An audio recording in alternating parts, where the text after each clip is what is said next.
ഇന്ത്യക്ക് സ്വാതന്ത്ര്യം കിട്ടാൻ കാരണക്കാരൻ മഹാത്മാഗാന്ധിയാണോ അല്ല സുഭാഷ് ചന്ദ്രബോസാണോ? മഹാത്മാഗാന്ധിയുടെ അഹിംസയാണോ അല്ല സുഭാഷ് ചന്ദ്രബോസിൻ്റെ ഇന്ത്യൻ നാഷണൽ ആർമിയാണോ? രണ്ടുമല്ല, ജോർജ് കുട്ടിയാണ്. ആരാണ് ജോർജ് കുട്ടി? ജോർജ് കുട്ടി എന്താണ് ചെയ്തത്? നോക്കൂ, നിങ്ങൾ വിക്കിപീഡിയയിൽ കയറി നോക്കുക. കോമൺവെൽത്ത് എന്ന് പറഞ്ഞിട്ടൊരു വാക്ക് സെർച്ച് ചെയ്ത് നോക്കൂ. അതായത് ഒരു സമയത്ത് 65ഓളം രാജ്യങ്ങൾ ബ്രിട്ടീഷ് സാമ്രാജ്യത്തിൻ്റെ കീഴിലുണ്ടായിരുന്നു. അതിൽ ഇപ്പോഴും 52 അല്ലെങ്കിൽ 53 ഇവർ കോമൺവെൽത്ത് എന്ന് പറഞ്ഞിട്ടുള്ള ഒരു സംഘടനയിലുണ്ട്. അതിലിപ്പോൾ 56 ആയിട്ടുണ്ട്. കാരണം പല ആൾക്കാർ വോളണ്ടറി ആയിട്ട് ജോയിൻ ചെയ്തിട്ടുണ്ട്. ഇതിൽ ഒരുപാട് രാജ്യങ്ങൾ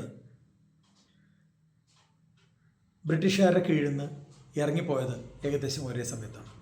രണ്ടാം ലോക മഹായുദ്ധത്തിന് ശേഷം ഇറങ്ങിപ്പോണ സമയത്ത് ചെറിയ കുസൃതിയൊക്കെ കാണിച്ചിട്ടുണ്ട്. രണ്ടായി തിരിച്ചിട്ടാണ് ബ്രിട്ടീഷുകാർ ഇറങ്ങാറ്. അതാണ് അവരുടെ സ്റ്റൈല്. ആരൊക്കെയാണ്? India, Pakistan, Israel, Palestine. അതെ, നമ്മുടെ അതേ ഗതി തന്നെയായിരുന്നു ഇസ്രായേലിനും പലസ്തീനും. ഈ ചെറിയൊരു സമ്മാനം കൊടുത്തിട്ടാണ് ബ്രിട്ടീഷുകാർ അവിടെ നിന്ന് ഇറങ്ങിപ്പോയത്.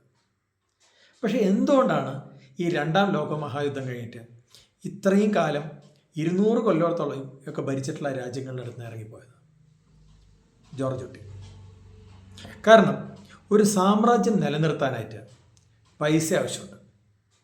ആ പൈസയും ആ രാജ്യത്തിൽ നിന്ന് ബ്രിട്ടീഷുകാർക്ക് ഊറ്റിയെടുക്കാൻ പറ്റുന്ന പൈസയും ഒരു ബാലൻസ് ഉണ്ടായിരുന്നു ഒരു സമയം വരെ. ഒരു ലെവലെത്തിയപ്പോൾ ആ ബാലൻസ് തെറ്റി തുടങ്ങി. ആ തെറ്റി തുടങ്ങിയ സമയത്ത് ഈ രാജ്യങ്ങളിൽ നിന്ന് കിട്ടുന്ന പൈസയും ആ രാജ്യങ്ങളെ അടിമത്തത്തിൽ വെക്കാനായിട്ട് ബ്രിട്ടീഷുകാർ ചിലവാക്കുന്ന പൈസയും തമ്മിലുള്ള ആ ബാലൻസ് തെറ്റിപ്പോയി.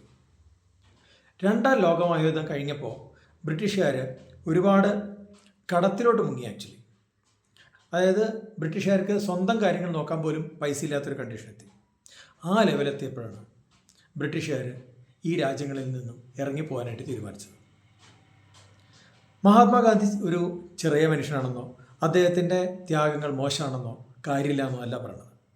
മഹാത്മാഗാന്ധി ഇല്ലായിരുന്നെങ്കിൽ ചിലപ്പോൾ നമുക്ക് ആ ഒരു സമയത്ത് സ്വാതന്ത്ര്യം കിട്ടില്ലായിരുന്നു.